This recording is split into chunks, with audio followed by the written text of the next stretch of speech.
You're listening to the AmWritingFantasy podcast. In today's publishing landscape, you can reach fans all over the world. Query letters are a thing of the past. You don't even need a literary agent. There is nothing standing in the way of making a living from writing.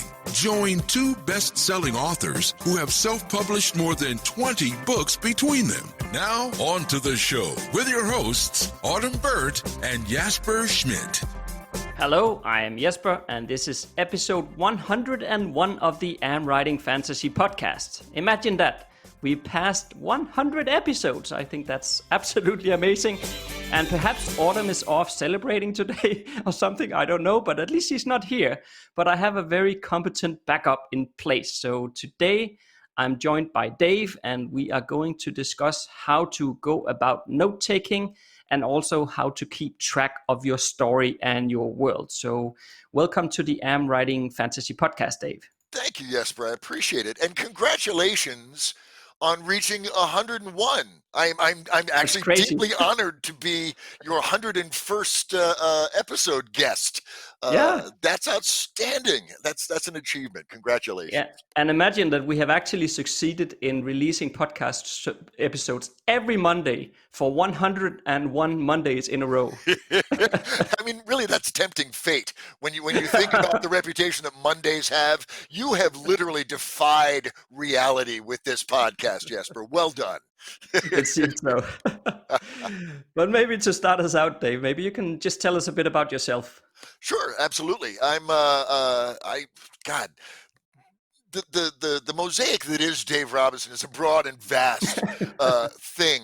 Currently I'm a voice actor. I have a website that I just launched to initiate my professional voice acting career, and I've done some audio fiction narrations and so on.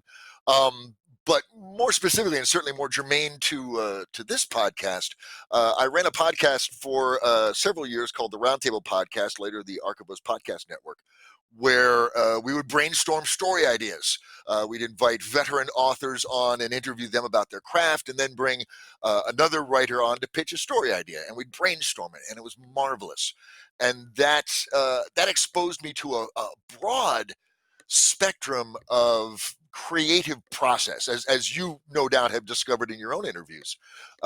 Everybody does things a little differently, but there's at a certain level there are certain commonalities between our processes.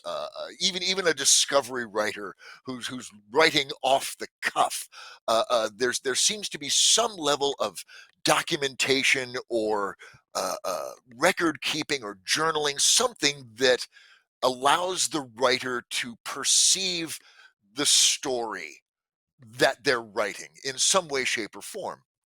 And I looked around at the technologies and the websites that are out there, and I realized there was no tool that was really geared towards documenting a story the way we think about stories. I mean, you've got wikis, you've got Microsoft Word, and so on and so forth, but these are like walls of text. And we don't think about stories that way when we're writing them. They're these ideas that are kind of globbed together and interconnected and woven together. So I hired some developers, and we created Archivos, Archivos, which is a tool that allows writers to document the story elements of their stories and then connect them via the relationships that link them into the larger fabric of the story they're telling. So you can actually see your story the way you think about your story. So that's been my primary focus over the last several years. I was on hiatus for a while with some family health issues, but we're gearing up the development cycle again for Archivos, and I'm looking forward to exploring more ways of how writers document their stories and how those documents can actually foster additional storytelling. Yeah, and I have to tell you, Dave, on your website, the example stuff you have on the front page, you got me there because for some reason you put Lord of the Rings there, and then I was like, okay, this is good from the beginning. I know my demographic. I know. I mean, I'm with you. I'm a deep sci-fi fantasy nerd. My community, my people, my tribe within the social network is also very deeply nerdy and fantasy and science fiction, role-playing games, and so on. Yeah. So naturally, when I step into this industry, there's going to be a strong fantasy flavor. And Lord of the Rings is a perfect demonstration of how Archivos can help unravel and illuminate a story structure. Yeah, because Lord of the Rings is also a good example from the point of view that it's fairly complex. You know, you have a lot of characters, a lot of places, a lot of plot points really going on, and so documenting it is. But maybe I want to maybe to start taking a step back, because once we're talking about documenting, the word world building Bible often comes up if you search on the internet. Yeah. And I think maybe we should, well, a world building Bible in its essence, it's just a way, you could say a document, you could have a software for it, whatever, but it's a way where you basically keep track of the information you need to tell your stories in your setting. But I think maybe a good place to start would be to discuss a bit, do you need a world building Bible? And then we can get into the tools of documenting afterwards. But do you need it? Is it important? What do you think about that? Well, as we both observed, everybody does this differently. Do you need it? Is it essential? No, I don't think so. And that might seem counterintuitive, considering I created a world building Bible tool. But you honestly don't. I know several writers who have told their story and narrow their focus of the world to exclusively the perspective of the characters and the events of that story. And that absolutely works. And that creates a very specific type of narrative that's very intimate, very, very focused on the characters, which is always a good thing. However, and especially as you observe, when you're getting into things like Lord of the Rings or epic fantasy, when history influences current events, as it so very often does, not just in fantasy, but in real life, when you have political ambitions that are involving large groups of people or organizations, inevitably, I think those narratives become very complicated. And in order to serve your reader in terms of presenting a consistent and nuanced narrative within that complexity, I really think a world Bible is essential. Yeah, I think I view it as a bit of where do you want to put in your time, right? Because if you, as soon as, I mean, if you're just writing one novel or let's say 2 or 3 novel at the most in that setting, you can probably keep track of most things without too much trouble, without having to build a full world building Bible and whatnot. But Sure. if we're talking about several series in the same world, or a massive tome like Lord of the Rings, where it's very complex or something like that, I think I would look at it in the way of, as I said, where do you want to put in your time? Do you want to document it up front so you can easily find things as you go about your plotting or your writing or whatever? Or do you want to spend the time in your editing afterwards and finding out all the details that you've forgotten and going through the past 3 books to find what was this character called, or what was that place called, and what was the culture of those people that I described through 2 books ago and whatnot, right? So, I mean, that's a way to do it as well. But I think I look at very much at the world building Bible as an effectiveness tool. You know, it just makes you more effective because Very you can much quickly so. look things up and, okay, it's this, and go on, move on, right? Most definitely, and in your unique case with your team writing with Autumn, the wonderful thing about a world building Bible is that it creates a vocabulary that you both are using. Yeah. So continuity and consistency and collaboration. A world building Bible suddenly is a tool where you don't have to sit down with somebody for 4 hours and give them your full scope and vision of your world. You can hand them a document or an Archivos setting or whatever, and say, here you go. These are the tent poles of this narrative that we're working with. So from a collaboration standpoint, it's incredibly valuable as well. Yeah, and also for readers. I mean, I think most of us fantasy writers, well, probably all of us, we read fantasy as well. And I think one of the things we have very much in common is that we all love the world building stuff. So if I can get let's say a link to maybe an Archivos setting page of Lord of the Rings or Dragonlance or whatever other setting I might be in love with, and I can start diving into all those world building details that the authors have put in there, that a lot of it, of course, won't even be in the books, but there's a lot of background stuff there.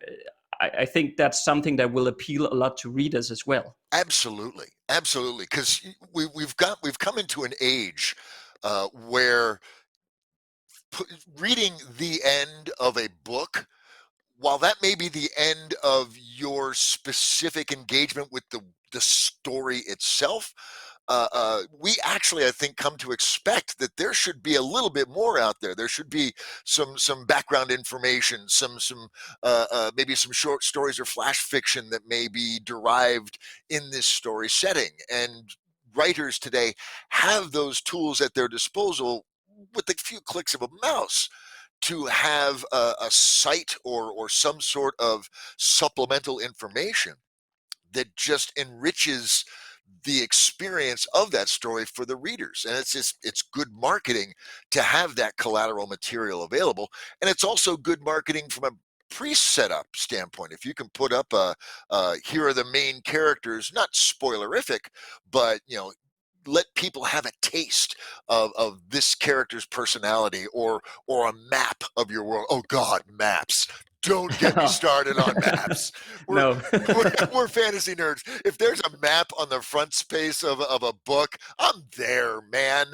So you give me an intriguing map with some cool place names that ask questions, that raise questions in my mind, I'm hooked. And what a great way to entice readers to come into your world. Yeah, I wrote a whole guidebook on how to do fantasy maps, so that's a particular love of mine too. Well, it's astonishing. There's I can list 3 utilities off the top of my head that are now out there for creating really beautiful fantasy maps. Yeah, that's true. So, and we were talking earlier before we started recording about the advent of technology and the wonders that it's unlocked for storytellers. And I think that just keeps going. That just keeps continuing. Yeah. So maybe we take a look at, so what are some of the possible ways, if we assume now that, okay, world building Bible, it's a good thing to have. Yes. So what are some of the possibilities on how to document? And I think we can end up with the online version afterwards, after mentioning a few other alternatives, because Archivos is an online version. So we can end up there and talk a bit more about that. But I want to say for a start that when I did my first trilogy, I tried with physical binders, and I have no idea why I got that idea into my head, but what a mess. Yeah, I would imagine the organization really becomes the challenge at that point.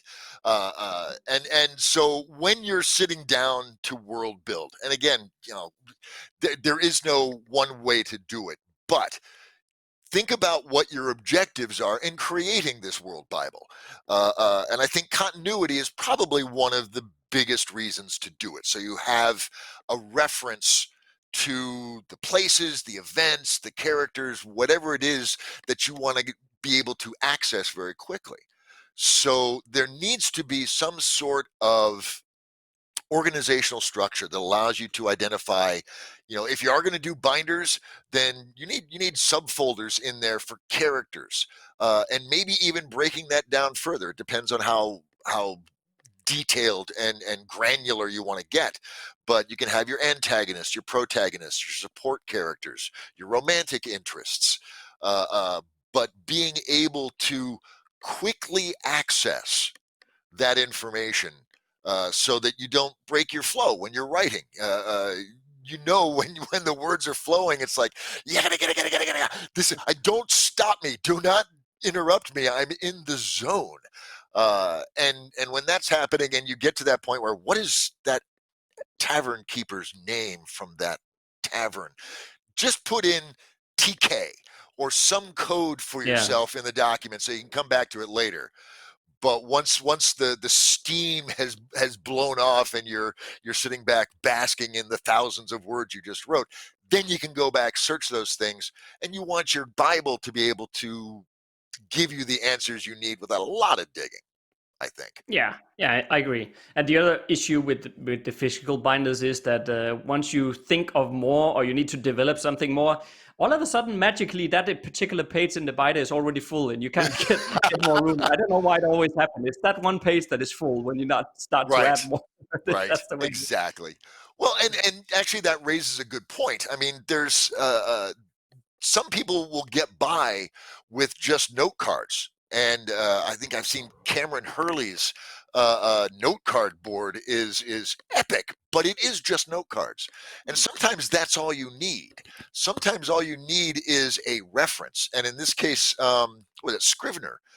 Is wonderful as a tool for creating those note cards where you can just put a couple of notes to remind you of the tone or flavor that this character evokes, or a key moment that you want to have in this event that foreshadows some grand reveal in chapter 20 or whatever. So, I mean, it can be just a matter of having a board with note cards that are color-coded, or maybe you got stickers or whatever. Everybody, I think, creates their own shorthand because everybody's brain is wired differently. But you need to develop, I think, that vocabulary with your brain so that the symbols or the colors or the icons that you use for recognition speak to you, and not necessarily try and adapt your brain to somebody else's structure system. Create your own. Yeah, the system is the key word there, I think, because of course, I mean, I want to say as well that Scrivener is wonderful, because if you're writing a Scrivener already, you are in the same data depository, if you could call it that, right? I mean, you can look up what you need quite easily, whereas if it's stuck inside a spreadsheet or Word document, if we just move away from the physical binders here, but that also becomes very messy. As soon as you have a larger world with a lot of details in it, searching in a Word document is a nightmare. Scrolling back and forth and all that stuff. So also their Scrivener is better. Yeah, I think so too. And the other thing, Jesper, that I find so fascinating about the world building process, because I'm a world building junkie. I'm actually I need World Builders Anonymous. I need the other direction, because I will be, I'll be drafting a story of some kind. It might be a narrative for a role playing game or whatever. I'm a big advocate of history informing present day, and I think the revelation of history and the assumed truth of the past and the true truth, that's good. The true truth of the past, the actual facts of the past, I think that's always an intriguing narrative twist. So I end up looking at the current terrain of the story that I want to tell. Then I start digging into the background and the history that led up to the current circumstances, whatever they might be. And inevitably, that history is so cool that I think, oh no, wait, my actual story is back here. I'm going to go back 100 years. I'm going to tell this story.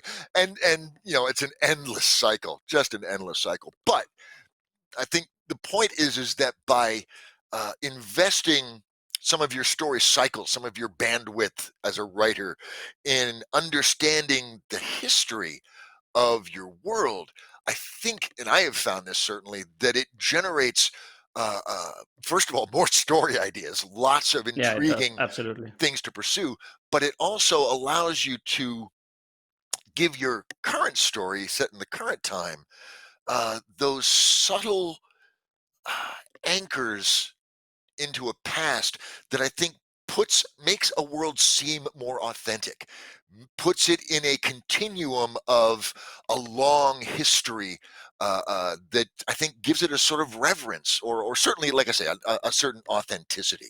So I always enjoy immersing myself in that in some way, and I think it makes stories better. Oh, absolutely. I mean, the fact that you have developed the world building details also allows you to, you might drop a certain name of a guild or group or something from the other country, neighboring country or something like that. But you would never been able to do that without the world building. And Exactly. a lot of the times you don't even share the details about what that is, but to the reader it just seems like, okay, there's a full world just behind the horizon here if I could just look at it, but I know it's there, and it makes it a lot more immersive. Exactly. um, so Exactly. I think that's wonderful. And but maybe nowadays, at least, we were talking about technology a moment ago. Nowadays we have a lot of online possibilities to document our world and do Sure. our world building bible in a online fashion. Many years ago, I used Obsidian Portal for a bit, and I think Right. Archivos is probably very similar in many ways.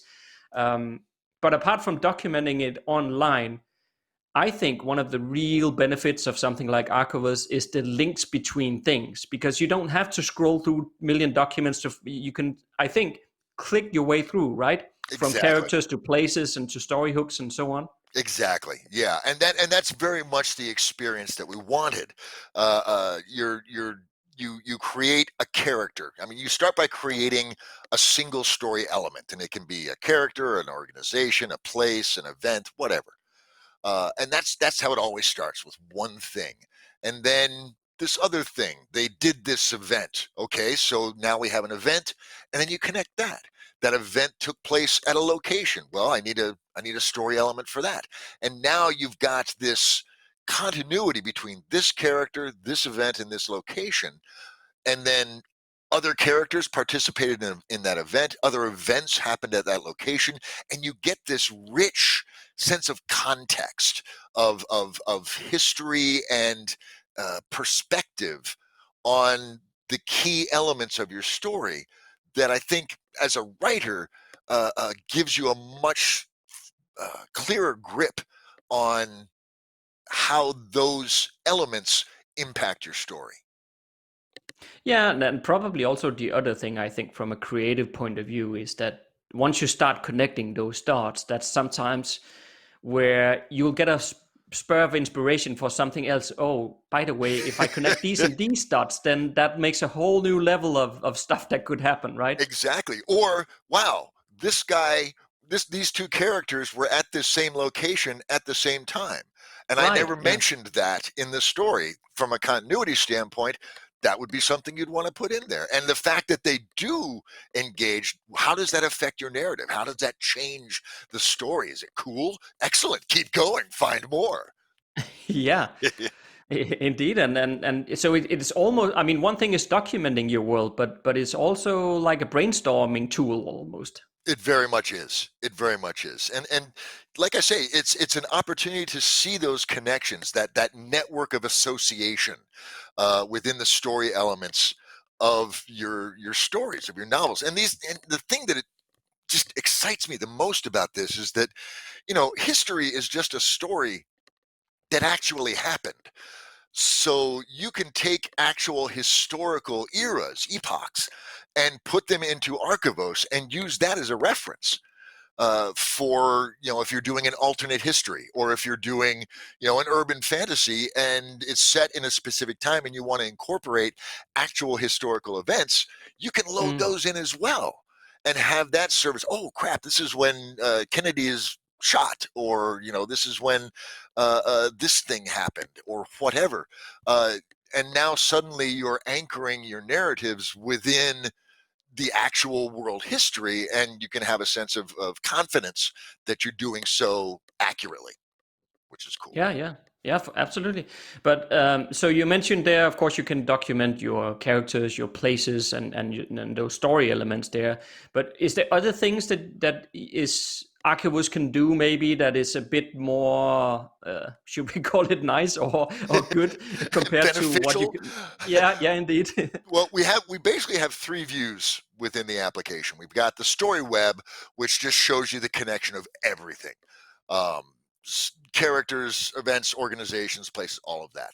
We also have the living map, which allows storytellers to upload a map of a country, upload a map of a city, upload a map of a building. and then tag elements on that map so you can see where this event happened, or this city is in this country, and then allowing you to drill down from a country view down to a city view, down to a neighborhood view, or what have you. So you've got this massive sense of geographical continuity for your narrative. And then you've got the timeline, which we were talking about earlier, is essential to making sure that the sequence of things unfolds nicely. You get to see the overlap, because events can take place over several days, a battle or something. And you'll be able to see, where the various events of your story are overlapping. Are you putting a character in two places at the same time? That would be bad. Archivos lets you see that. So lots of visualization tools. We're actually in the process of expanding the app in a couple of ways. One of them allowing people to create their own custom story element types. We took this big 40,000 foot view and we just went with characters, organizations, places, very broad categories of story element type. And we've gotten a lot of feedback from people saying, yeah, but I want a creatures story element type. I want a story element type just for the monsters in my world. Right. Or if you're doing a naval battle or sci-fi ship battle, I want ships as a story element type. So we're currently developing the way to allow our storytellers to create their own story element types that customize it to their narrative that they're telling. Custom relationships also, those connections. It's not just a line between two characters. We allow you to define that line somewhat, familial, professional, personal. But again, we took this very high level view, because trying to figure out what anybody and everybody wants is a nightmare, because everybody does stuff different. It would be this massively long list of all the different relationship types. So we're going to allow you to create your own relationships too, so you can customize that list to tailor it towards your narrative, the type of stories you're telling. And then the third thing we're doing is we're introducing a very intriguing tagging function, where you can tag events or characters or whatever. For example, chapter 1. I want to tag this event in chapter 1. And then you can do a filter to show me just the story elements in chapter 1 or book 1 or whatever. And you can have multiple tags and then filter and filter your displays by those tagged elements, which I think is really going to help storytellers be able to organize and group their story elements by whatever criteria they want to. But specifically, what happened in chapter 1? Okay, here's the chapter 1 story elements. Here are the events and the characters, yada, yada. I think that's going to help a lot in terms of being able to refine your vision of your story, because as you observed, things like Lord of the Rings get big quick. and I have found that to be true in Archivos as well. As I'm writing, it's like, ooh, and I need to put in this and this and this, and this network can become cumbersome. We've got Game of Thrones in there. And when it first loads up, it's like, kaboom, all these elements just blah. So being able to filter that is probably a good thing. Yeah, and I noticed as well that I think you allow for quite a lot of pictures and stuff like that, so you can make it look nice as well. Isn't that right? Oh my goodness, yes. We will definitely pictures. We talked earlier about how the iconography that you use, or the symbols or the colors, what have you. We wanted to make sure that you could upload images for the little avatar that appears, and also a big image in there. But then we added a gallery option. So if you've got a bunch of photo references for a place, for example, you can just upload all 20, 30, however many you want. They're right there at your fingertips. You can upload PDFs. So if you've got documents of some kind or text files, you can link to audio or video files. So if there's a reference of some kind that exists in a different media format, you can link that to the profile for each story element. Yeah, we wanted to make sure that the storytellers could whatever references they felt would inspire them in their storytelling, that they would be easily accessible within the Archivos framework. Definitely. Yeah. Yeah. And of course, that also allows it to be much more interesting for, like we talked about before, for sharing with readers and stuff like that. Because once it starts looking nice, then it becomes more than just this sort of online wiki, like Wikipedia, where you just click around for different text elements. But all of a sudden, it starts looking like a lot more than that. Absolutely. Absolutely. And, I've even advocated, I've started doing this with some of the Escape Artist podcasts. Podcasts are just a story as well. And you could actually put, I've been working on getting the Archivos podcast network loaded into Archivos. What a novel idea. And then being able to link the episodes directly in the story elements of that narrative. So yeah, Right. very much so. Very much so. And again, those opportunities to engage with your readers, as you have found, as every writer has found, there's a lot of material that ends up on the cutting room floor. There are scenes that get axed because they don't necessarily drive the narrative forward. There's a lot of deleted scenes in story writing. Archivos gives you an opportunity to put those deleted scenes up. You can actually include them as that collateral material about a book or a story or a character or what have you. So a lot of that storytelling that we as storytellers do, that the readers, our audiences, don't necessarily always hear, now you have a place that you can share that in the context of, this is a deleted scene, it didn't make it. But if you want to read more about this event or this character, this is available to you. So it gives you that as well. And on the flip side of that, are you also able to hide stuff that, for example, if readers gets a link, they can't see this in this part? Absolutely. If you want to keep it hidden? Yes, most definitely. There is all elements as you create them are by default shown, but there is a checkbox for hide this element. So, for example, if you've got a new book coming out and you want to set up the Archivos setting to just bam, expose all of these new characters and new elements to your story setting in Archivos, you can do that in advance, hide those elements, and then, on release day or whatever, or maybe even to patrons, just to a limited group of individuals, if you have a mailing list, for example, you can make it so that only they can see that. So yeah, there's lots of opportunities to not only stage your story setting, but also schedule and roll out elements of your story setting within the app.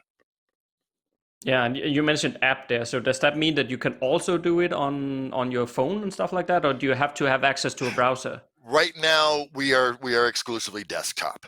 Okay. There are plans to actually, I think what we're going to end up doing is, after we complete this next round of development, I think we're going to look at doing a Kickstarter, because we very much want to create an app for the phone and for the iPad, or for tablets as well, for phones and tablets. But as you've seen in the app, Jesper, it's big. And it doesn't translate well to a phone display. So we need to revise the interface and do a lot of user dialogue to figure out what features need to be accessible within the phone, because the full feature set it doesn't make sense in that tiny screen. No, I agree. And I mean, just take the example of the Lord of the Rings stuff. I mean, the connection map there is massive as well. And you don't want to do that on a screen. But I was more thinking in the terms of, and of course you can take this as an idea if you want or not. But, please.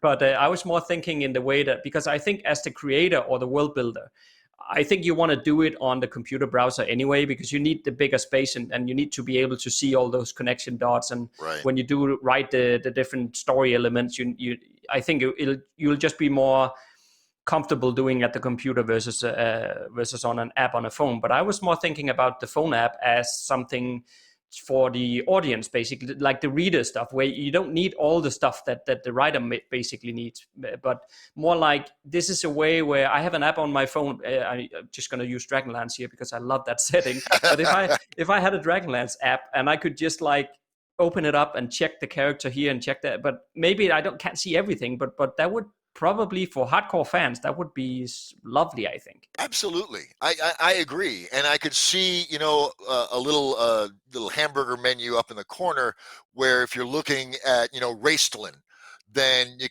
can flip, swipe with your thumb, and here are all the story elements associated with Raistlin. So you don't necessarily see the dynamic display, but those associations and the ability to navigate through them remains consistent. I like that. I think that's a great idea. Yeah, that might be a good idea. I'll take it. You can steal it. That's okay. I'll bring that to the boys. Absolutely. I'll give you full credit. Full credit. All right, but is there anything else that I've forgotten to ask you about around Archivos that you want to mention as well, Dave? No, this has been marvelous. I obviously I'm not exactly a shy retiring wallflower when it comes to talking about this thing. I do love this app, and I'm confident in its ability to help storytellers not necessarily tell better stories, but tell stories better. Yeah, that just popped out of my head. I'm going to stick with that. I like that. No, I think we've covered all of the high points. But just to reiterate that everybody does this differently, and that needs to be, I'm always leery of someone mandating that this is the way something must be done. Creativity doesn't work that way. Humanity doesn't work that way. But a good tool is a tool that can adapt itself to your unique vision and perspective of your process.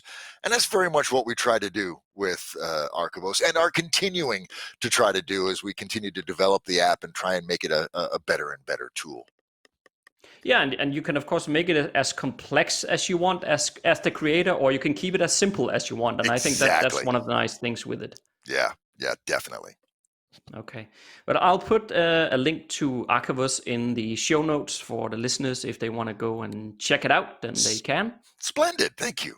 And if there's anything else you want me to link to, Dave, in the show notes, just email it to me, and then I'll put it in there as well. Yeah, my voice acting website is butterymanvoice.com. So definitely. I will link you. I will email you. Thank you.